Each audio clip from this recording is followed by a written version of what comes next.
Welcome to Knowledge Crystal UPSC. This is lecture number 6 and in this I'll be covering money and banking से related कुछ चीज़ें और poverty से related कुछ चीज़ें. I think इसके बाद कुछ ज़्यादा नीड है नहीं कुछ और करने की. इसके बाद हमें PYQs करने हैं और दिस इज इट. PYQs करने का एक तरीका होता है जो हम एक्चुअल पेपर में सॉल्व करते हैं. अगर हमें कुछ चीज़ें नहीं भी आती हैं then we will do guess work. तो वो चीज़ भी मैं आपको सिखा दूंगा अगर आप चाहेंगे तो. Otherwise I will not make further videos on economics. I take on the subject. और इसके बाद बता देना क्या सब्जेक्ट स्टार्ट करना है. I am thinking of geography, तो वो बता देना. नाउ इस वीडियो में मनी एंड बैंकिंग है और पॉवर्टी है, जिससे क्वेश्चन बन सकते हैं. आई थिंक सो, क्योंकि पॉवर्टी से रिलेटेड पिछले 3-4 बार से रेगुलर क्वेश्चन आ ही रहा है. मल्टी डायमेंशनल पॉवर्टी इंडेक्स हो या कोई भी इंडेक्स हो. तो we will be covering this topic and this is it. इससे पहले मैंने काफ़ी सारी टर्म्स CRR, SLR, ये सारी टर्म्स मैंने अपने पिछले लेक्चर में बता रखी हैं. Go and watch them, clarity आएगी और पेपर में क्वेश्चंस कर पाओगे. अगेन सारे क्वेश्चंस नहीं करने हैं. मान लो अगर 12 आ रहे हैं तो तुमसे 8 हो जाने चाहिए जो इन लेक्चर से हो सकते हैं. ठीक है. नाउ मनी एंड बैंकिंग, थोड़ा हिस्ट्री देखते हैं बैंकिंग का क्या रहा. फर्स्ट बैंक 1770 में बैंक ऑफ हिंदुस्तान था. उसके बाद 1806, 1840 और 1843 CBM, Calcutta Bombay Madras, imperial bank of Calcutta Bombay Madras form हुए इन द ईयर्स 1806, 1840, 1843. ईयर्स याद रखने की कोई जरूरत नहीं है, बस ये याद रखना कि फर्स्ट बैंक कौन सा था. नाउ इन तीनों से मिलके एक बैंक फॉर्म होता है, उसको हम बोलते हैं imperial bank of India. That is in तीनों को मर्ज करने के बाद बना था 1921 में. 1919 में एक एक्ट आया था, उसका नाम बताना यार, हिस्ट्री अगर तुम पढ़ रहे हो तो. ठीक है. नाउ 1955 में after independence, to destroy the legacy of British kind of, imperial bank of India को नाम दिया गया स्टेट बैंक ऑफ इंडिया. ठीक है. और this is state owned property. State owned with capital S means centre का है ये बैंक. ठीक है. This is a government PSU kind of thing. Now RBI, ये कब से आया, कहाँ से आया? RBI एक्ट आता है 1934 में. हमने देखा था गवर्नमेंट ऑफ इंडिया एक्ट आता है 1935 में. इनकी रूट्स कहीं ना कहीं वहीं से आती है. नाउ RBI एक्ट आता है 1934 में. ये एक इंडिपेंडेंट बॉडी था, इस पर किसी का कंट्रोल नहीं था. Few people come together and made this bank. Now on the recommendation of Hilton young commission this was made. ठीक है. अब मैंने बोला ये पहले इंडिपेंडेंट बॉडी था, पर इसको नेशनलाइज करके एक स्टेट प्रॉपर्टी बनाया गया 1 जनवरी 1949 को. ठीक है. ठीक है. 1935 में ऑपरेशनल हुआ था RBI. 1934 में एक्ट आया, 1935 में ऑपरेशनल. देन अब इसमें दो चीज़ें बहुत इंपॉर्टेंट है, उसको थोड़ा ध्यान से सुनना. एक तो ये आपने सुन लिया हिल्टन यंग कमीशन के रिकमेंडेशन पे बना. दूसरा इज 1935 के इस एक्ट में एक शेड्यूल 2 है. ठीक है. इस शेड्यूल 2 में कुछ बैंक लिस्टेड है. Bank under this are called scheduled banks. अभी शेड्यूल्ड बैंक्स क्या है, जब मैं आपको क्लासिफिकेशन ऑफ बैंक्स बताऊंगा तो आपको ज्यादा समझ आएगा. अभी इतना समझो कि एक एक्ट है, उसके एक शेड्यूल में, शेड्यूल 2 में बैंक्स की लिस्ट है, और जो भी इस लिस्ट में आते हैं वो सारे बैंक्स शेड्यूल्ड बैंक्स होते हैं. ठीक है. डन. अब इन बैंक्स को CRR मेंटेन करना होता है अंडर द एक्ट 1934 का RBI एक्ट. ठीक है. Cash reserve ratio. अब ये है क्या एक्चुअल में, ये मैंने अपने पहले वीडियो में बताया हुआ है, तो वहां से जाके देख लो. नाउ अब ये देख लिया हमने RBI के कुछ फंक्शंस हैं वो भी देख लेते हैं. RBI के फंक्शन है मॉनेटरी पॉलिसी. मैंने अपने प्रीवियस वीडियोस में बताया मॉनेटरी पॉलिसी कमेटी के बारे में, जिससे इन्फ्लेशन को कंट्रोल किया जाता है.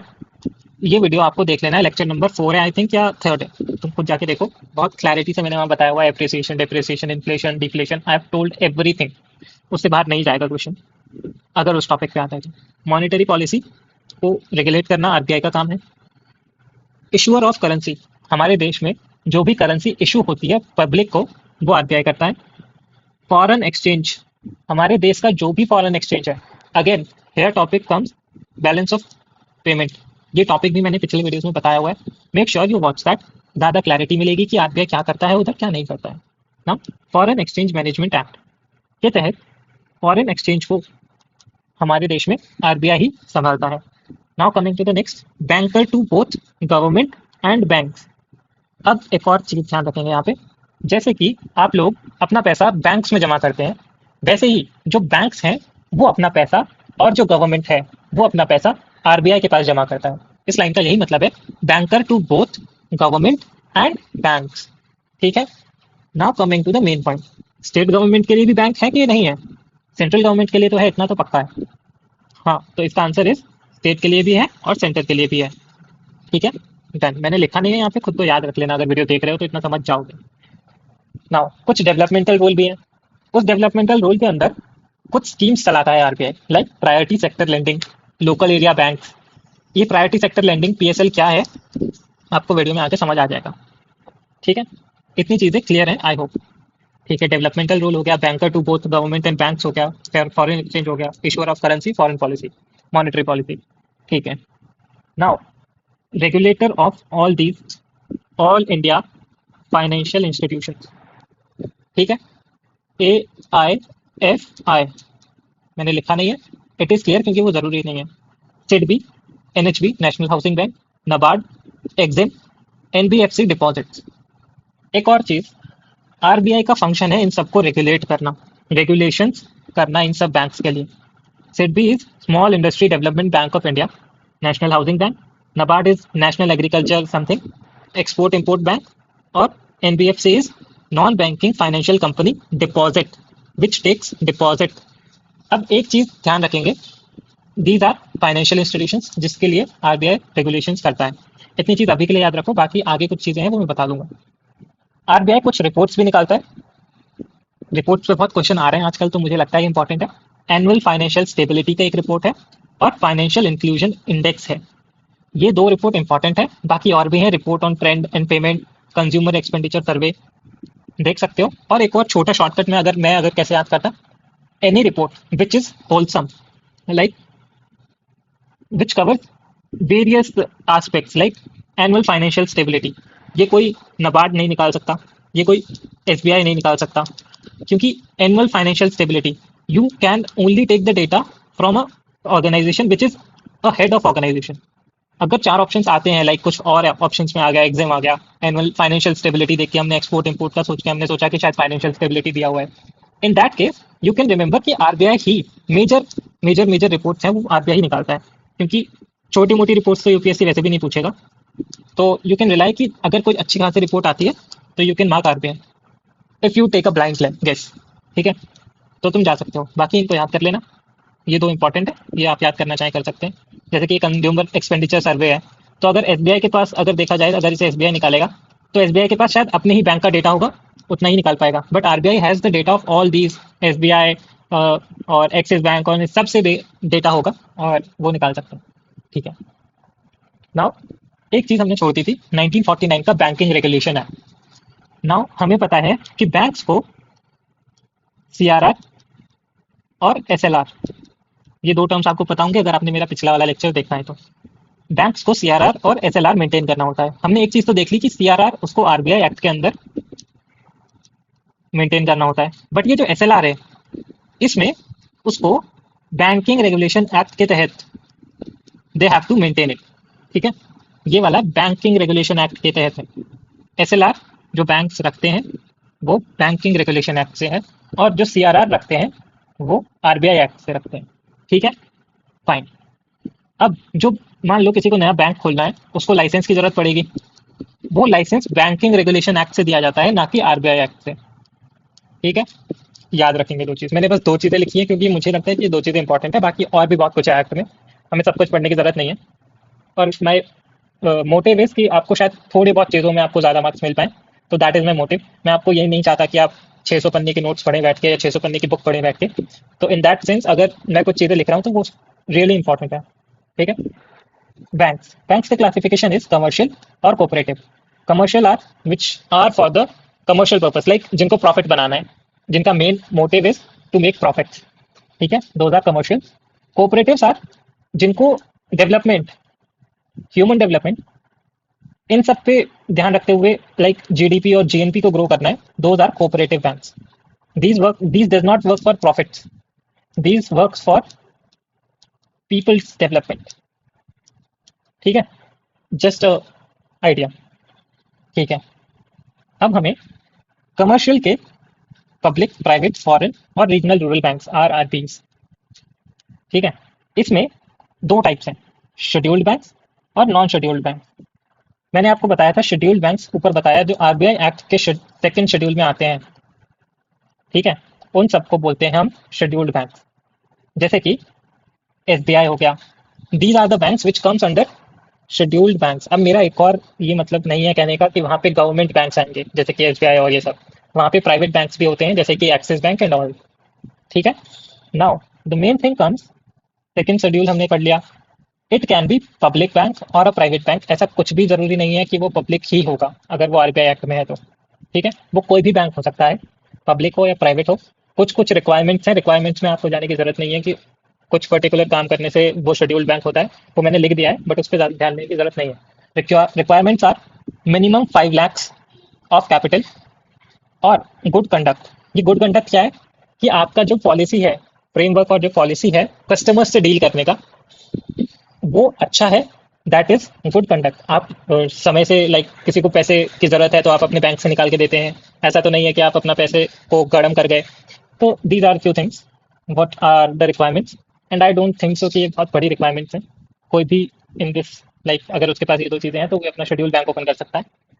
This is the thing. Now it has to maintain CRR with RBI. अभी हम देखेंगे कुछ बैंक्स को सीआरआर अपने आप ही अपने पास में, बैंक इटसेल्फ कंटेन्स और होल्ड्स सीआरआर। सिविल सर्विसेज में एक क्वेश्चन भी आया था कि सीआरआर अपने पास ही कुछ बैंक्स को होल्ड करना होता है या फिर आरबीआई को देना होता है। तो अपने पास भी कुछ बैंक्स होल्ड करते हैं, वो कौन से हम आगे देखेंगे। तो हमारे पास क्या है, शेड्यूल्ड बैंक्स में it has to maintain CRR with RBI. जो कैश रिजर्व रेशियो है वो आरबीआई के साथ होल्ड करते हैं ये शेड्यूल्ड बैंक, ठीक है। ये ओपन फॉर एमएसएफ फैसिलिटीज। अब भाई शेड्यूल्ड बैंक हैं, आरबीआई एक्ट में आते हैं, तो कुछ तो फायदा होना चाहिए जो नॉन शेड्यूल्ड के पास ना हो, ठीक है। तो इनके पास ये फायदा है कि ये MSF, marginal standing facility, again this term was explained bye me in the last 2 videos, उनमें तुम देखो जाके तुम्हें आएगी समझ मार्जिनल स्टैंडिंग फैसिलिटी क्या है और बाकी के ऑपरेशंस क्या है जिससे आरबीआई लोन देता है बाकी बैंक्स को, तो वो जाके वहां पे पता लगेगा। एमएसएफ फैसिलिटीज के लिए ये जो शेड्यूल्ड बैंक्स हैं इनके पास अपॉर्चुनिटी होती है कि ये आरबीआई से ओवरनाइट में और लॉन्ग टर्म के लिए लोन ले सकते हैं। This is it for scheduled banks. Now coming to the non scheduled banks. Non scheduled banks कुछ भी हो सकते हैं, वो पब्लिक भी हो सकते हैं, वो प्राइवेट भी हो सकते हैं। कोई भी बैंक हो, एक्सिस हो या कैनरा बैंक हो या कोई भी बैंक हो, ठीक है। It can be public and private both. Now it maintains CRR with themselves.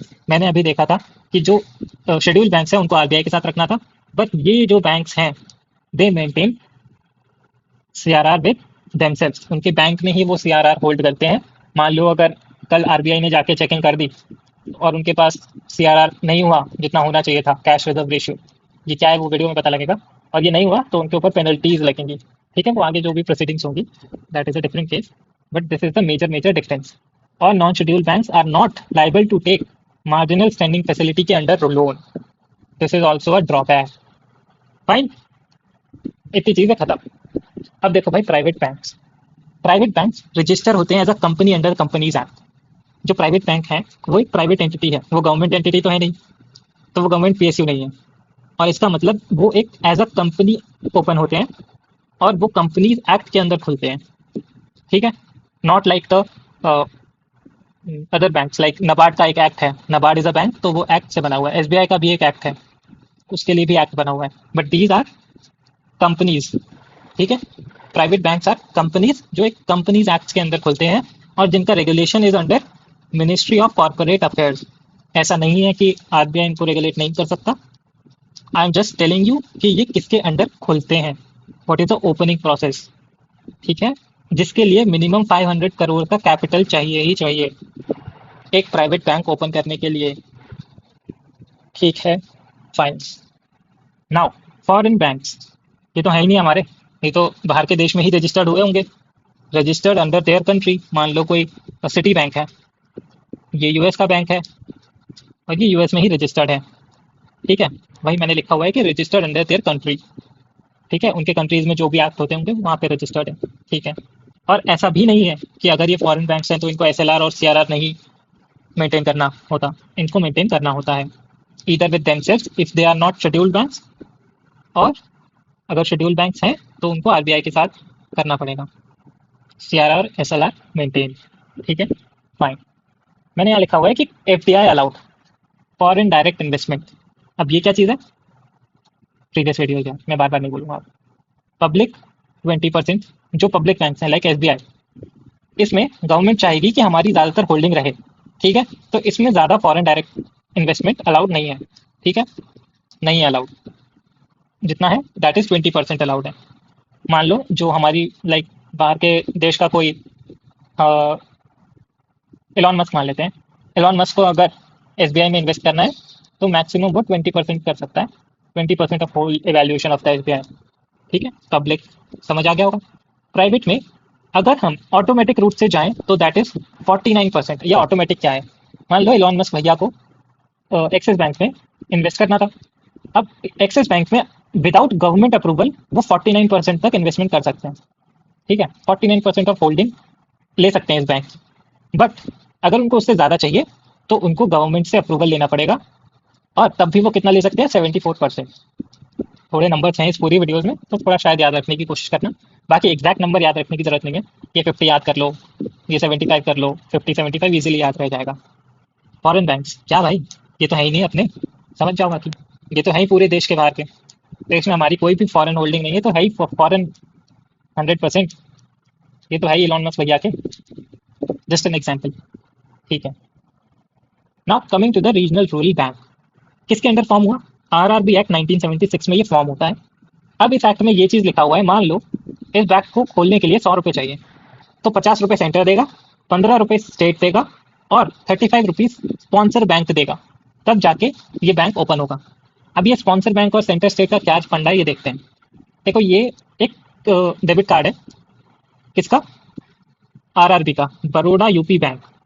ठीक है, UP bank, this is the name of the regional rural bank, Baroda UP bank. इसका जो स्पॉन्सर बैंक है वो है बड़ौदा। ठीक है, bank of Baroda is the sponsor bank. और इसमें जो सेंटर और स्टेट की होल्डिंग है वो यहाँ पे लिखा नहीं रहता है। मैं जो स्पॉन्सर बैंक दिखाना चाहता था कि स्पॉन्सर बैंक का क्या कॉन्सेप्ट है। तो 35 रुपीज स्पॉन्सर बैंक देगा, इसकी जगह पे कोई भी बैंक हो सकता है, ऐसा कुछ नहीं है कि ये बैंक ऑफ बड़ौदा ही होगा। It can B SBI, axis और एनीथिंग एल्स, एचडीएफसी, जो भी हो सकता है। ठीक है, वो चीज़ हो गई। अब देखो, इसको खोलने का ना एक बहुत मेन मोटिव था। हम देख रहे हैं कि यहाँ पे प्राइवेट बैंक्स हैं, यहाँ पे पब्लिक बैंक्स हैं, तो इतना सब कुछ खोलने की जरूरत क्या है, इतने बैंक्स क्यों ओपन करने हैं हमें। हमने एक चीज रियलाइज की 1969 से पहले की, क्योंकि 1969 में काफी चीजों का नेशनलाइजेशन हुआ था, काफी बैंक्स का भी हुआ था। तो हमने एक चीज बहुत नोटिस की कि जो गांव वाले इलाके हैं, विलेज, यहाँ पे जो क्रेडिट फैसिलिटीज हैं वो अब भी, क्रेडिट फैसिलिटीज लाइक लोन्स, वो लोग अब भी लोन्स नहीं ले रहे थे प्रॉपर चैनल से। कहने का मतलब है वो अब भी जमींदार के पास जाते थे, वहां से लोन लेते थे, चाहे वो कितने ही हाई इंटरेस्ट पे हो क्यों ना हो। क्यों, द रीजन वॉज कि पेपर वर्क बहुत ज़्यादा होता है, और वो इतना पेनिट्रेशन भी नहीं था उस टाइम पे गाँव में। तो that was the reason. Banks बहुत दूर दूर है, कौन जाके इतना दूर जाए, तो वो अपने घर के पास से किसी जमींदार के पास गए और लोन पे कुछ भी सामान लिया, कुछ कोलेटरल रख दिया, तो उनको वो बहुत ईजी लगता था। तो इस चीज़ को दूर करने के लिए रीजनल रूरल बैंक का कॉन्सेप्ट आया था।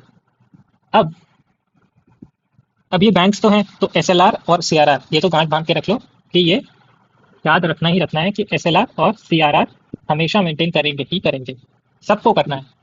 और एक्सेप्ट एनबीएफसीज, एनबीएफसीज इनके अलावा सबको करना है। ठीक है, अब ये आता है प्रायोरिटी सेक्टर लेंडिंग का कॉन्सेप्ट। हमने देखा कि रीजन वॉज काफी सारे बैंक्स जो हैं वो छोटे मोटे लोगों को लोन नहीं देते थे, बस बड़े बड़े लोगों को लोन दिया, और बड़े बड़े साहूकार लोगों को लोन दिया, और छोटे मोटे लोग, छोटे फार्मर्स को लोन नहीं मिल पाता था। ठीक है, तो हमने ये डिफाइन किया। आरबीआई का हमने देखा, RBI is a development role also, has a developmental role also.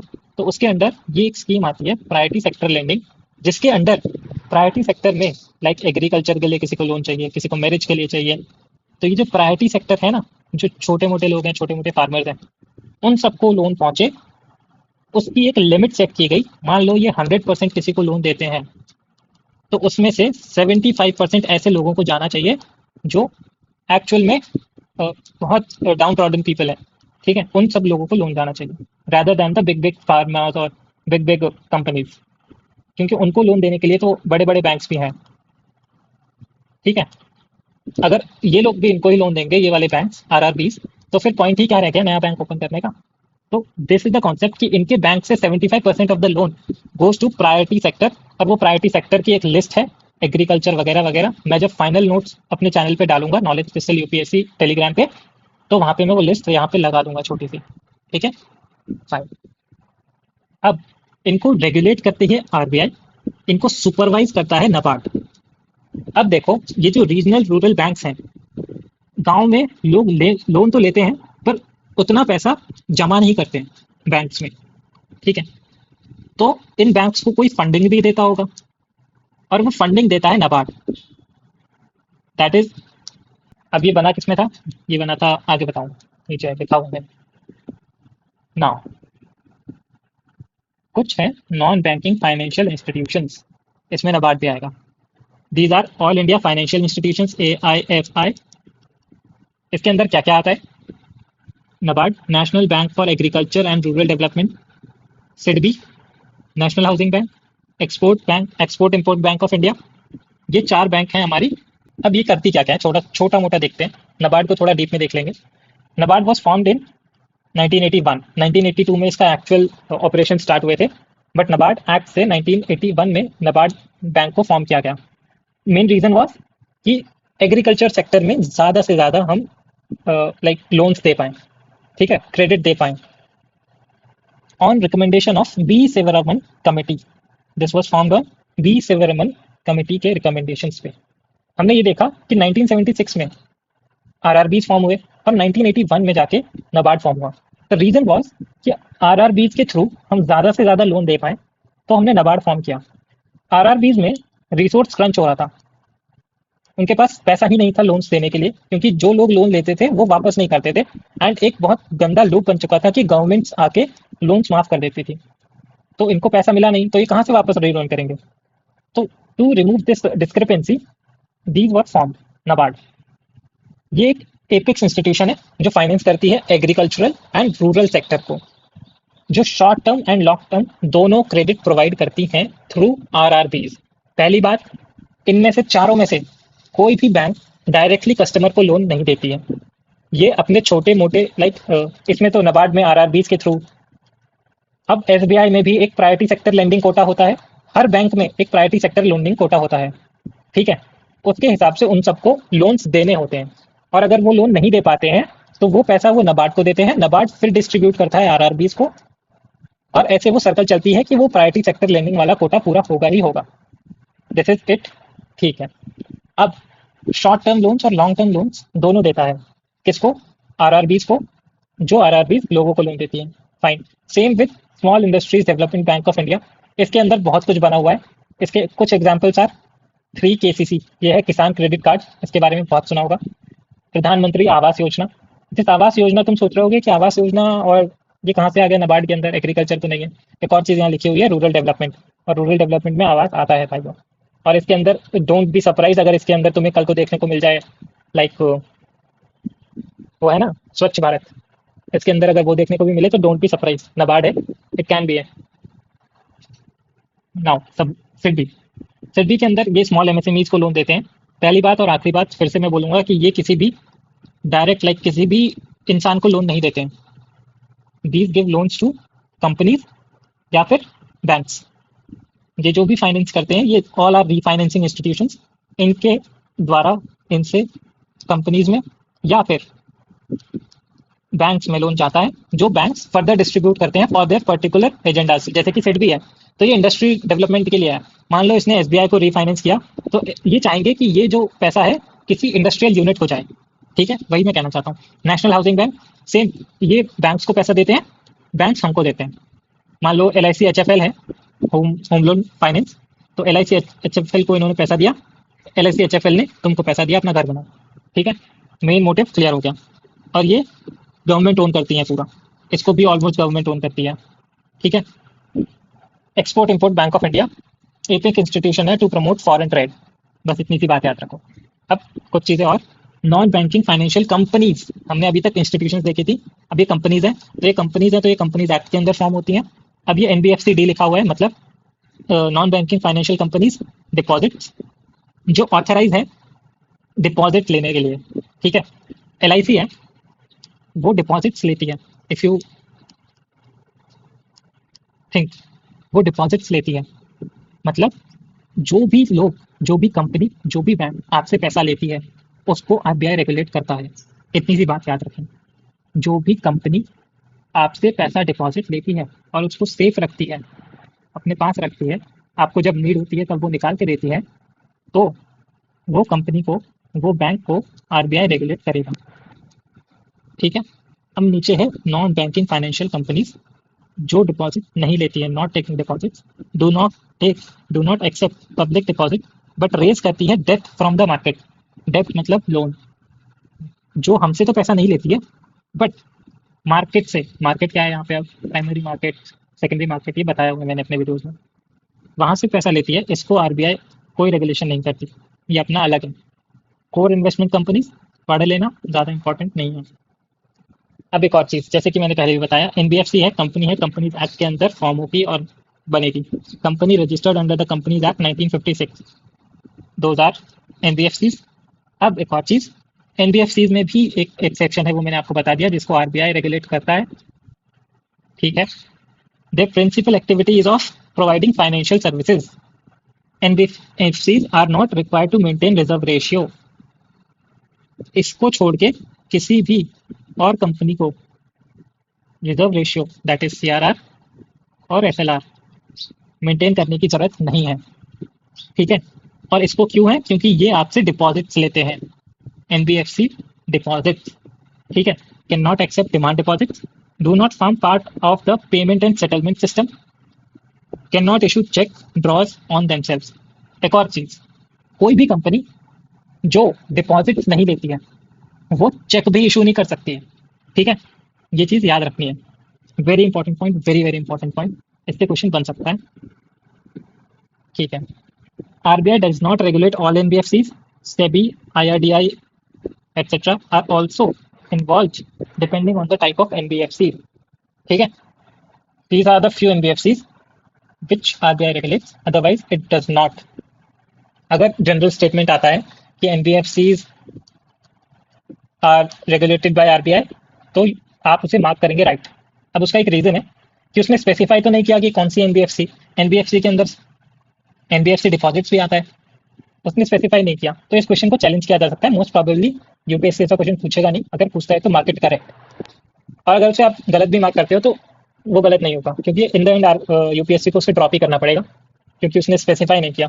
पर अगर स्पेसिफिकली आता है डिपॉजिट, तो yes it is, RBI regulate करता है। डिफरेंशिएटेड बैंक, हमने देख लिया आरआरबी को ओपन करने का क्या मेन मोटिव था, कि बहुत लोगों तक लोन पहुंचे जिन तक अभी तक पहुंचा ही नहीं है। Same goes with this, differentiated bank open करने का भी यही रीजन है कि जो जो लोग इस फाइनेंशियल इंक्लूजन में नहीं है, जिनका बैंक अकाउंट नहीं है, जिनका जो जो अभी तक लोन नहीं ले पा रहे हैं because of any reason, like उनके पास अवेलेबिलिटी नहीं है या बहुत दूर है चीज़ें, जो भी रीजन है, उनके लिए आते हैं differentiated bank. Again a new concept, जिनको लाइसेंस देता है आरबीआई। इनके प्रोडक्ट्स क्या होते हैं? Credit, payments, deposits, credit risk, loans basically. ठीक है। तो लोकल एरिया बैंक 1996 में आता है। 1976 में हमने देख लिया आरआरबीज को। आरआरबीज के बाद आते हैं हमारे लोकल एरिया बैंक्स, एलएबी 1996। इनका भी कुछ प्रायोरिटी सेक्टर लेंडिंग का कोटा होता है। हर चीज़ को आपको जानने की जरूरत नहीं है, क्योंकि इतना डीप में नहीं जाएगा PDF. Again small finance banks और पेमेंट बैंक्स। ये पेमेंट बैंक्स क्या है? आपने सुना होगा एयरटेल, एयरटेल का payment bank, Paytm payment bank, these are the new banks. ठीक है। एक और चीज, कैन नॉट इशू लोन्स और क्रेडिट कार्ड्स। भाई ये लाइव ऐसे याद करके रख लो। आपको लगता होगा कि यार पेटीएम में तो लोन का ऑप्शन आता है, पेटीएम लोन, मतलब पेटीएम पेमेंट बैंक्स तो लोन दे सकते हैं, वो एक एक्सेप्शन हो गया। मेजर मेजर जो गवर्नमेंट डॉक्यूमेंट्स में लिखा हुआ है वो ये है कि payment banks can not issue loans और क्रेडिट कार्ड्स। अब एक और चीज ध्यान रखो, जो भी पेटीएम का जो या फिर किसी भी बैंक का, मतलब एयरटेल पेमेंट्स बैंक का जो भी कार्ड आता है, पेटीएम कार्ड और क्रेडिट कार्ड जो भी होता है, वो ऐसा होता है जिसपे एक स्पॉन्सर बैंक होता है, उनको कोई बैंक स्पॉन्सर कर रहा होता है। लाइक गूगल पे का पूरा सिस्टम, जीपे का पूरा सिस्टम किसी बैंक की एंटिटी पे वर्क करता है, उनका कोई रोल ही नहीं है। सेम विद दिस कि those are not their property, like वो एक बैंक से एसोसिएटेड है, वो कोई भी बैंक होगा, वो उनके लिए वो सर्विस प्रोवाइड करती है। Paytm bank itself does not provide these things. ठीक है। कैन नॉट इशू लोन्स और क्रेडिट कार्ड्स, ये चीज़ हम याद रखेंगे पेमेंट बैंक्स के अंदर। फाइन। 2015 में स्मॉल फाइनेंस बैंक और पेटीएम बैंक पेमेंट्स बैंक आए, ये भी याद रखेंगे। Can accept demand deposits up to 2 lakhs, ये लिमिट है, याद रखेंगे, वेरी वेरी इंपॉर्टेंट। ये तीन चीज़ बहुत अच्छे से याद रखनी है, ईयर भूल जाओ कोई दिक्कत नहीं है। License by RBI products like credit payments and deposits, ठीक है। Fine. Micro financial institutions, micro finance as the name suggest, micro finance छोटा छोटा जो फाइनेंस दे किसी को, that is micro finance. Services to low income population, किसको देते हैं ये लोग लोन? ये वाले जो इंस्टीट्यूशन हैं ये लो इनकम पॉपुलेशन को लोन देते हैं जिनकी इनकम 1.5 लाख रुपए से कम है, विच इज एनुअल, ठीक है। Give loans to household having income less than 1.25 lakhs। First MFI was Sewa bank 1974। Fine. Again ये चीज reserve ratio, open market operation, repo and reserve repo, bank rate, MSF, LAF पे question भी आया इस बार कि LAF के अंदर क्या क्या होता है, उस पर भी क्वेश्चन आया। ये मैंने बता रखा है अपनी पुरानी वीडियो में, आपको यहाँ से पढ़ना हो यहाँ से पढ़ लो, वहाँ से पढ़ना है वहाँ से पढ़ लो, मैं फिर से नहीं बताऊंगा ये चीज़, क्यों कि मैंने पहले बताई हो यहाँ। एमएसएफ, ये एक चीज़ मैंने नहीं बताई थी तो मैं अब बता देता हूँ। Market stabilisation scheme, as the name suggest, ये आई कब थी? ये 2020 के बाद आई। मार्केट स्टेबलाइजेशन समझ रहे हो कुछ? MSS bonds are special bonds floated by RBI on behalf of the government for mopping up the excess liquidity when regular government bonds prove inadequate. These are mostly shorter tenure bonds of less than 6 months maturity, but the tenure differs depending on the requirement. अब मोटा मोटा मैं आपको समझाता हूँ। ये government है, ये RBI है, ये हमारे मार्केट है, ठीक है। यहाँ पे पैसा है बहुत सारा, ठीक है। RBI wants to take this money from the market, ठीक है। और ऐसा क्यों करेगी? क्योंकि गवर्नमेंट चाहती है। तो गवर्नमेंट ने आरबीआई को बोला कि आप कुछ बॉन्ड्स इशू करिए, उस बॉन्ड्स के बदले में लोग आपको पैसा देंगे। आरबीआई के पास पैसा आया, ये वाला पैसा आरबीआई के पास आता है और आरबीआई उसको गवर्नमेंट को देगी, क्योंकि वो गवर्नमेंट के बिहाफ पे कुछ बॉन्ड्स इशू किए थे, इसलिए वो पैसा इज ऑफ गवर्नमेंट, ठीक है। यहाँ से पैसा कम हो गया, there is less money now. Less money मतलब कम, इन्फ्लेशन कम हो गया, इन्फ्लेशन कम होने से गवर्नमेंट का पर्पस फुलफिल हो गया, ठीक है।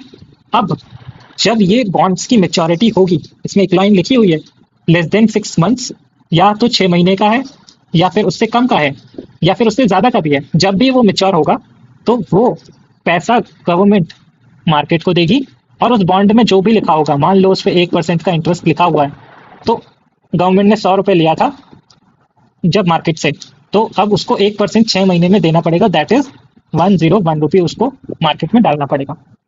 ये पूरा सर्कल है, that is market stabilisation scheme which comes I think 2022 में आई थी फॉर स्टेबलाइजिंग द मार्केट, क्योंकि उस टाइम पे कोविड वगैरह एकदम से खुला था तो हमारे यहाँ पे इन्फ्लेशन बहुत ज़्यादा हो गई थी, तो stabilise that government tip this step, ठीक है।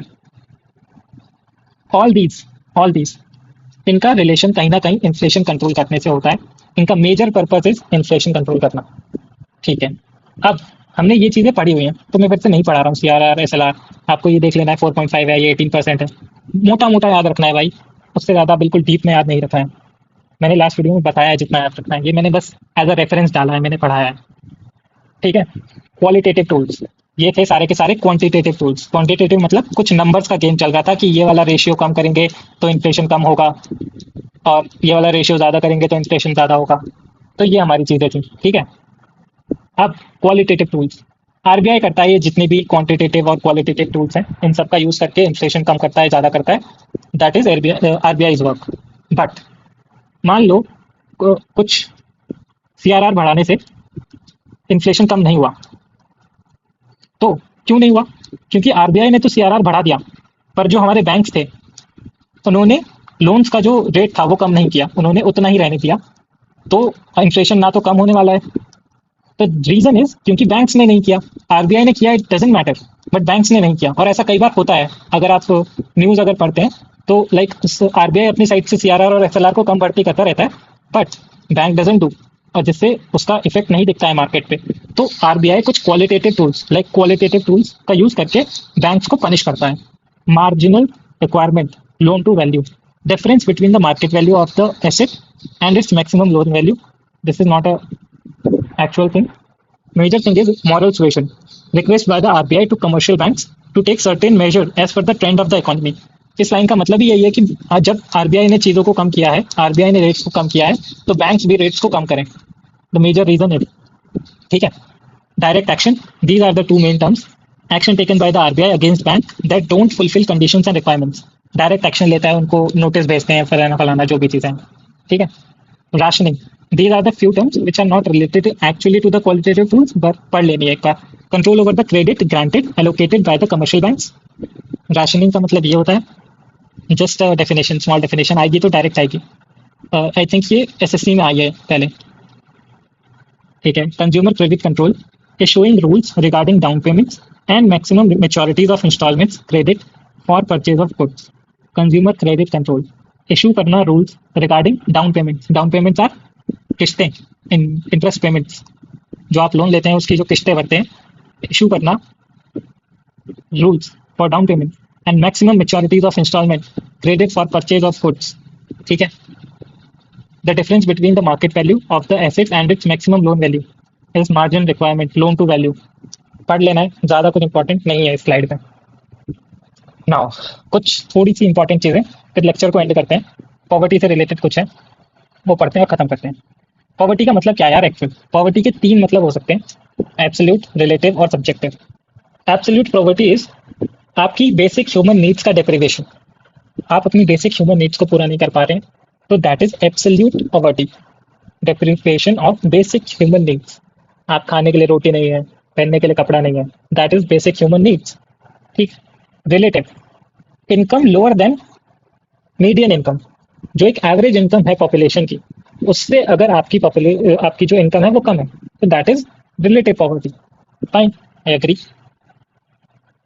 एक एग्जांपल देने के लिए एब्सोल्यूट और रियल पॉवर्टी का, मान लेते हैं एक group of people, A income, be income, that is 50 per day and 60 per day. Absolute poverty में same 50 per day, 60 per day. अब इसमें हम देखें तो A is poor as compare to B as he earns less. A 10 रुपये कम कमाता है B से, तो अगर हम रिलेटिवली देखें तो A is poor than B. But same चीज में देखें एब्सोल्यूट पॉवर्टी में, if income required to maintain minimum living wage, minimum living standards को 100 रुपये है, तो ये दोनों ही गरीब हैं. इसके पास 40 रुपीज़ की कमी है और इसके पास 50. अगर जिंदगी बसर करने के लिए 100 रुपये की जरूरत है, तो इनके पास 50 और इसके पास 40 रुपये की कमी है, तो मतलब ये दोनों ही गरीब हैं. पर एक सिनेरियो में हमने देखा ये एक दूसरे से अगर कंपेयर किया जाए तो बी वाला अमीर है और ए वाला कम अमीर है, ठीक है. गरीब नहीं बोलेंगे हम. Fine. What is relative poverty? It is the poverty of people in comparison to other. Absolute poverty is income of people is not enough to afford minimum living standards, ठीक है. कुछ अगर डेफिनेशन आ जाए गलती से यूपीएससी में तो लिख देना भाई, मतलब लिख देना मतलब माफ कर देना. Now poverty subjective. अब ये सब्जेक्टिव पॉवर्टी का शिकार हम सब लोग हैं. कैसे? When you compare yourself with the society ना. अब मान लो लाइक कैसे बताऊं, मैं हूं और मैं अपने आप को कंपेयर करता हूँ, यार मेरे पास ये मर्सिडीज क्यों नहीं है, मेरे पास घर में अच्छी खासी फॉर्च्यूनर है पर ये 3 करोड़ वाली मर्सिडीज क्यों नहीं है. तो दिस इज सब्जेक्टिव. अमीरी है पर still I personally feel when you compare yourself with society, तो वो चीज़ क्यों नहीं है. आपके पास एब्सोल्यूट नहीं है, रिलेटिव नहीं है, this comes under subjective. When you compare yourself with the society, that is subjective poverty, ठीक है भाई. इससे अच्छा मैं एग्जांपल दे नहीं सकता हूँ, तो यही है. फाइन. Pre independence. अब पॉवर्टी को कैलकुलेट करने के लिए कुछ काफ़ी सारे लोगों ने बहुत जद्दोजहद की. कुछ लोगों ने बोला कि हम न्यूट्रिशन के लेवल पे बोलेंगे, किसी को शायद बस उनको यही लगता कि खाने को अगर ठीक से नहीं मिल रहा है तो वो पॉवर्टी है. कुछ लोगों को लगता है कि नहीं, बेसिक ह्यूमन नीड्स भी होनी चाहिए, एजुकेशन भी होना चाहिए उसमें, तो अगर वो चीज़ नहीं मिल रही है तो वो पॉवर्टी है. तो इन सबको एक होलसम बनाने के लिए काफ़ी लोगों ने ट्राई किया, काफ़ी लोगों ने पॉवर्टी इंडेक्स को बनाने की कोशिश की. कुछ पैरामीटर्स पे ये देखा जाए कि ये पॉवर्टी है नहीं है, तो ये चीज़ें फाइंड आउट करने की कोशिश हुई है. इन दैट वे सबसे पहली कोशिश थी Dadabhai Naoroji ji gave the unofficial poverty line, poverty and un British rule India उनकी बुक है, उसमें उन्होंने एक अनऑफिशियल पॉवर्टी लाइन का काइंड ऑफ डेटा दिया था, ठीक है. दूसरी कोशिश हुई नेशनल प्लानिंग कमेटी के द्वारा, that was formed under who, you can tell me in the comments, मैं ज़रूर देखूंगा, आई लाइक ठीक है, नेशनल प्लानिंग कमेटी 1938 में फॉर्म हुई थी। 1938 याद करो, कांग्रेस का कौन सा सेशन था, उसको कौन लीड कर रहा था, you can tell in the comments. First chairman इसके कौन थे, जवाहरलाल नेहरू। ठीक है, तब एक पॉवर्टी लाइन बनाने के लिए एक प्रयास किया गया था। ठीक है, नाउ अब आती है पोस्ट इंडिपेंडेंस में जो जो चीजें हुई पॉवर्टी को लेकर। सबसे पहले 1971 में दांडेकर एंड रथ कमेटी आती है, made the first systematic assessment of poverty, use the data of NSSO. ये डेटा बेसिकली दैट इज, ये हमारा क्या क्या निकालता है, सीपीआई निकालता है इफ यू रिमेंबर। ठीक है, एनएसएसओ। अब इसका नाम चेंज होकर सीएसओ हो गया 2015 में आई थिंक। तो make sure you remember this, national sample survey office under MoSPI. ये मोस्पी क्या है भाई, ministry of statistic and programme implementation. ठीक है भाई, अब इन्होंने एक्सपेंडिचर बेस्ड पॉवर्टी लाइन बनाई। मैं आपको ऊपर वही बताने की कोशिश कर रहा था कि किसी ने सोचा कि न्यूट्रिशन के बेस पे अगर पॉवर्टी लाइन बनानी चाहिए, इन्होंने सोचा कि एक्सपेंडिचर के बेस पे कोई कितना एक्सपेंडिचर करता है। मान लो ये इंसान है, ये 100 रुपये खर्चा करता है और पॉवर्टी लाइन हमारी है 101 रुपये की, तो ये गरीब है। ठीक है, ऐसा इनका कहना है। और ये चाहे 100 रुपये, ये 100 रुपये चाहे इसका दारू खरीदने में करते वेस्ट, तब भी ऑब्वियसली है तो गरीबी, पर स्टिल इट डजेंट मैटर कि उसने क्या लिया 100 रुपीज़ का। बस मैटर करता है कि उसका एक्सपेंडिचर अगर, तो मान लो इस आदमी ने 200 रुपीज़ दारू खरीदी, एल्कोहल खरीदी और पी गया, और उसके बाद घर में जाके बीवी बच्चों को मारा, तब भी भाई ये गरीब नहीं है, 2000 अबव पॉवर्टी लाइन। ठीक है, expenditure based poverty line Dandekar साहब ने बनाई, जो कि पता नहीं किस बेसिस पे थी। ठीक है, लेकिन अलग कमेटी, या अलग नहीं है भाई, पीडब्ल्यू वाले अलग कमेटी, अलग है कुछ तो। इन्होंने बोला कि nutrition based poverty line, I think good good concept. Nutrition based poverty line rural में 2400 रखा गया और अर्बन में 12100 रखा गया। ये दोनों नंबर्स को आप एज इट इज तो याद मत रखना, बट ये जरूर याद रखना कि रूरल में ज़्यादा होता है और अर्बन में कम, कैलोरीज के बेसिस पे रखा गया है। इससे याद रख लेना कि रूरल में ज़्यादा काम करते हैं लोग, खेतों में काम करते हैं ये वो, तो 2400 ज़्यादा है। ठीक है, और अर्बन में 2100, 300 का डिफरेंस है, 2500 और 2000 के हिसाब से याद रखोगे तब भी याद रख लोगे। फाइन। 1971 में ये दूसरा अटेम्प्ट था, बाय अलग, कुछ तो अलग किया है इन्होंने। उसके बाद आता है लकड़वाला कमेटी। ठीक है भाई, इन्होंने भी कुछ अच्छा कॉन्सेप्ट लगाया। इन्होंने एक नई चीज़ जो इंट्रोड्यूस की, ये जो सीपीआई इंडस्ट्रियल वर्कर और सीपीआई एग्रीकल्चर वर्कर, अभी तक किसी में भी डेटा, एक्चुअल डेटा यूज़ नहीं हो रहा था।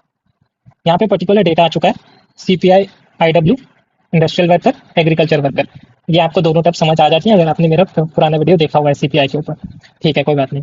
1993 में लकड़वाला साहब ने पॉवर्टी लाइन बनाई इन दोनों डेटा के ऊपर, बेस को ले, इन दो डेटा को बेस मान के एक पॉवर्टी लाइन बनाई कि हाँ भैया ये पॉवर्टी लाइन है, इससे ज़्यादा जो इस डेटा में क्वालिफाई नहीं हो रहे वो बीपीएल है।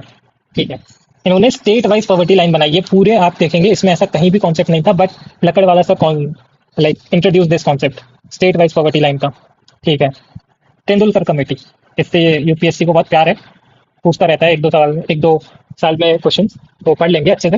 Health and education should also be taken under basic needs. देख लो भाई, काम की चीज़ आ गई है। तेंदुलकर साहब क्रिकेट वाले नहीं, पर कुछ तो काम किया है इन्होंने। ठीक है, poverty line based on purchasing power parity. हमने देखा था जीडीपी, हमने देखा था वहां पे PPP, purchasing power parity. If someone is spending more than 33 rupees per day is not poor, not more than 33 per day वो पुअर है। ये 33 रुपीज है, इससे जो भी कम खर्चेगा वो तो भाई पुअर है हमारा, और इससे ज़्यादा खर्चेगा वो अमीर है हमारा। अमीर मतलब मिडिल मैन। ठीक है, उन्होंने एक uniform reference period replace by mixed reference period, that is health and education. देखो भाई चीज़ है, अब मैं इसको तुम्हें 1 घंटे में और डिटेल में समझा सकता हूँ कि यूनिफॉर्म रेफरेंस पीरियड क्या है, मिक्स्ड रेफरेंस पीरियड क्या है। तुम इतनी सी चीज़ याद रखो ना यार, ये मिक्स रेफरेंस पीरियड लाए थे जिसमें हेल्थ और एजुकेशन वाज द फैक्टर।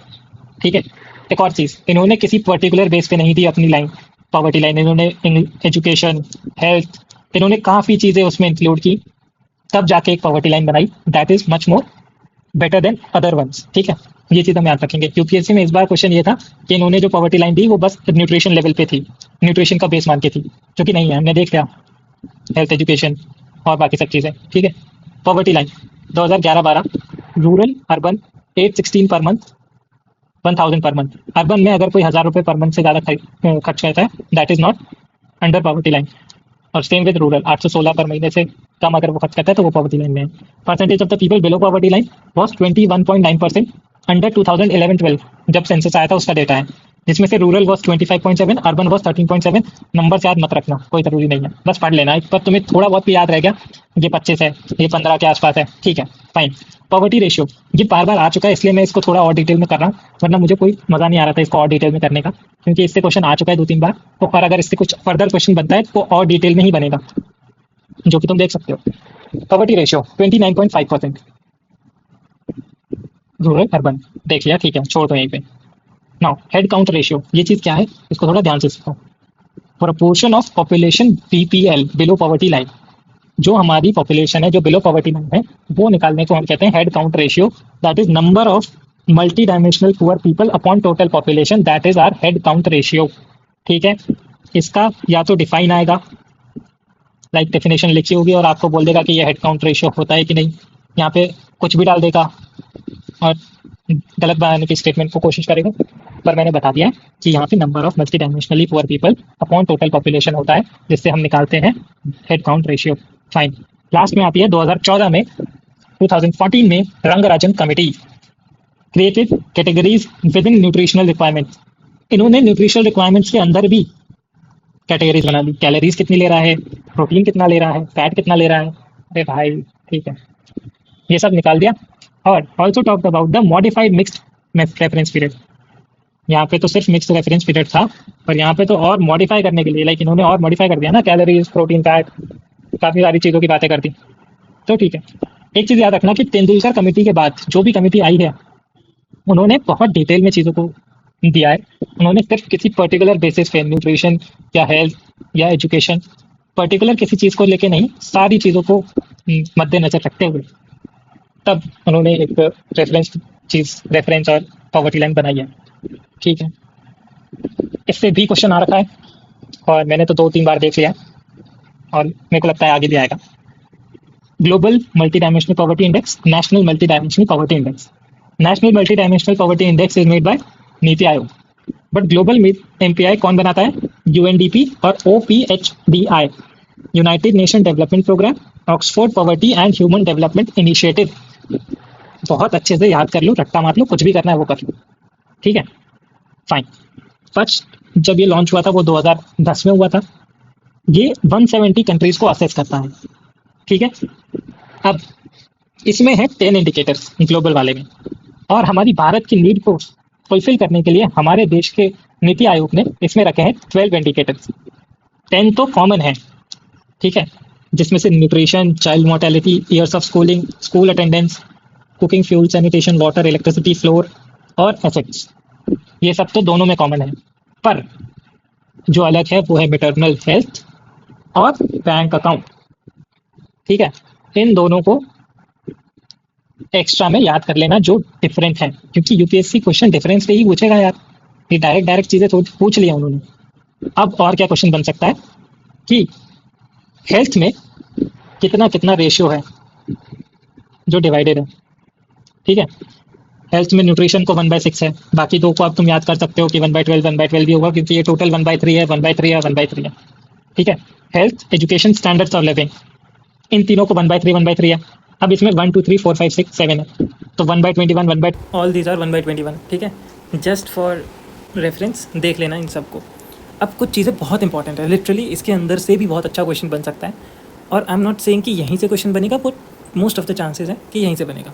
अब कुछ चीज़ें देखो, लाइक अगर वो क्वेश्चन पूछे, फ्रेम करे स्टैंडर्ड ऑफ लिविंग्स में, अगर वो एसेट्स बोले, और एसेट्स में these are few examples, radio, TV, telephone, motorcycle, bicycle, तो दीज आर द थिंग्स। अगर ये किसी के पास नहीं है और वो क्या लिखा हुआ है, the house hold does not own more than one of these assets, that is अगर इनमें से कोई एक एसेट और एक से ज़्यादा एसेट वो होल्ड नहीं करते हैं, नॉट ओन मोर देन, एक से ज़्यादा, तो that comes under MDPI, multi dimensional poverty index के हिसाब से वो गरीब है। ठीक है, कुकिंग फ्यूल में क्या क्या लिखा हुआ है, डंग लिखा हुआ है, एग्रीकल्चरल क्रॉप्स लिखा हुआ है, श्रब्स लिखा हुआ है, वुड लिखा हुआ है, चारकोल, कोल, एक चीज़ यहाँ पे केरोसिन नहीं लिखा है। ठीक है, माइट बी एक एग्जेप्शन हो। ठीक है, just for the reference you have to watch this table very diligently, not years of schooling में क्या लिखा हुआ है, not even one member of the household aged 10 years और older has completed 6 years of schooling. Important point, very very important point. Any school age child is not attending school up to the age at which he or she would complete class 8. बहुत ज़्यादा important points हैं, इस पे PYQ भी है. और nutrition वाला, any child between the age of 0 to 59, कोई women between the age of 50 to 49 and the man between the age of 15 to 54 who for whom nutritional information is available is found to be undernourished. Nutrition के लिए ये parameters हैं. तो just एक बार इस पूरी table को देख लेना, दैट्स इट. मैंने आपको मेजर पॉइंट्स बता दिए हैं. अगर MDPI और MPI वट एवर यू से इससे क्वेश्चन आता है तो इससे बाहर नहीं जाना चाहिए मोस्ट प्रॉबेबली. अब UPSC है, you can not predict anything, but एक होप है जो शायद ठीक हो. अब MPI multi dimensional poverty index का एक प्रोग्रेस रिपोर्ट आया था जो नीति आयोग ने ही निकाला था. उसमें दिखाया गया पॉवर्टी हेड काउंट रेशियो क्या था, population under BPL upon total population, ये उस पॉपुलेशन का रेशियो. ठीक है, स्टीप डिक्लाइन देखने को मिला क्योंकि 2015 में 24.85% था और 2019-21 में 14.96% हुआ. ठीक है, इंपॉर्टेंट है, स्टेटमेंट फॉर्म हो सकता है कि poverty head count ratio decline from 24.85% to 14.96%. तो मोटा मोटा अगर आप याद रखोगे 25 से 15 गिर गया. ठीक है, नाउ 135 मिलियन और 13.5 crore people exited multidimensional poverty between 2015-16 and 2019-20 21. ठीक है, अब SDG target 1.2, India on track to achieve this target. 2030 तक it can achieve. Again this statement can be formed. India कब SDG 1.2 टारगेट रीच करेगा, what is the target year, that is 2030. All 12 indicators have shown improvement, suggesting that the impact of government intervention is increasingly visible on ground. ठीक है, not a very much good point, इससे कोई question बनता नहीं है. But मैंने आपको बताया कि अगर हेड काउंट से बनेगा तो कैसे बनेगा.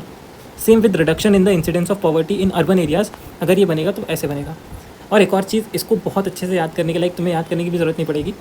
अगर देखो उसको वो स्टेटमेंट गलत करना है तो या तो वो नंबर्स के साथ छेड़छाड़ करेगा या फिर वो इंक्रीज़ या डिक्रीज़ के साथ चेंज करेगा. तो भाई एक चीज़ तो याद रखना कि जो भी रेशियो है या जो भी परसेंटेज है वो पॉवर्टी के मामले में डिक्रीज़ हुआ होगा, क्योंकि NITI Aayog is a governmental body. In sense उसको चला तो गवर्नमेंट ही रही है, मैं ये नहीं कह रहा हूँ कि कोई गवर्नमेंट बॉडी है. ठीक है, NITI Aayog is a government body.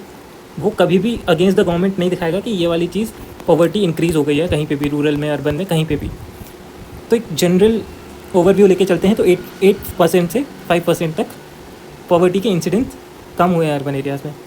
Fastest decline in percentage of multidimensional poor in rural areas. ठीक है, सेम इंटेंसिटी ऑफ पॉवर्टी, इसके 3 बहुत इंपॉर्टेंट है, that is poverty head count ratio, reduction in the incidence of poverty and the intensity of poverty. Intensity of poverty means ये Bihar state है तो कितने area में पर स्क्वायर किलोमीटर एरिया में कितनी ज़्यादा गरीबी है, that is the intensity of poverty, which measures average deprivation among the people living in multidimensional poverty improved from about 47% to 44%. ठीक है, सारे के सारे कम ही हो रहे हैं. UP, Bihar, MP, Orissa and Rajasthan record the steepest decline in number of MPI poor. Getting my point. Now improvement in the nutrition years of schooling, sanitation and cooking played a significant role in reducing the MPI value. पीछे बारिश हो रही है तो थोड़ी सी voice का issue होगा, तो कुछ मैनेज कर लेना भाई. नाउ कुछ की फाइंडिंग्स ग्लोबल MPI का. Report noted that deprivation in all indicators declined in India. ठीक है, in India those people who are multidimensionally poor and deprived under the nutrition indicator have declined. Important point is children under the age of 18 account for half of the MPI poor people, that is 566 million. It is not only for India, it is for the world. ठीक है, बाकी मेरे को लगता नहीं है कुछ ज़्यादा important है. That is it. Countries have their MPI in period as short as 4 to 12 years. Not a very much good important point. You can leave it. Now, एक ये चीज़ है. Recently, the global MPI report highlighted that total of 415 million people moved out of poverty in India within just 15 years. That is a very very important point, I think. As a statement, it can come. Now, poverty index. Bihar had led the highest share of multidimensionally poor people, while Kerala has the least. सबसे ज़्यादा बिहार में और सबसे कम लोग केरला में. Multi dimensional poor हैं, ठीक है। देयर इज़ अ परसेंटेज दिया हुआ है। सेकेंड नंबर इज़ यूपी, ठीक है। First is Bihar, second is UP and third is I think Madhya Pradesh. I am not so sure, but हाँ यही है। आफ्टर दैट लास्ट और फर्स्ट याद रखो, Bihar 51 and Kerala is 0.7%, that is it, ठीक है। मेरे हिसाब से इकोनॉमिक्स का थ्योरी पार्ट, ठीक है, वो ख़त्म हो चुका है। इसके बाद बचते हैं PYQs और गवर्नमेंट स्कीम्स। यहाँ से क्वेश्चन बनेगा, इसे मैं कराऊँगा, इसके लिए टेंशन लेने की कोई ज़रूरत नहीं है। बाकी अपनी पढ़ाई करते रहो और इकोनॉमिक्स का लेक्चर मैं डाल दूँगा जल्दी ही। Thank you so much for watching. इसका PDF आपको मेरे टेलीग्राम चैनल से मिल जाएगा, नॉलेज पिस्टल UPSC।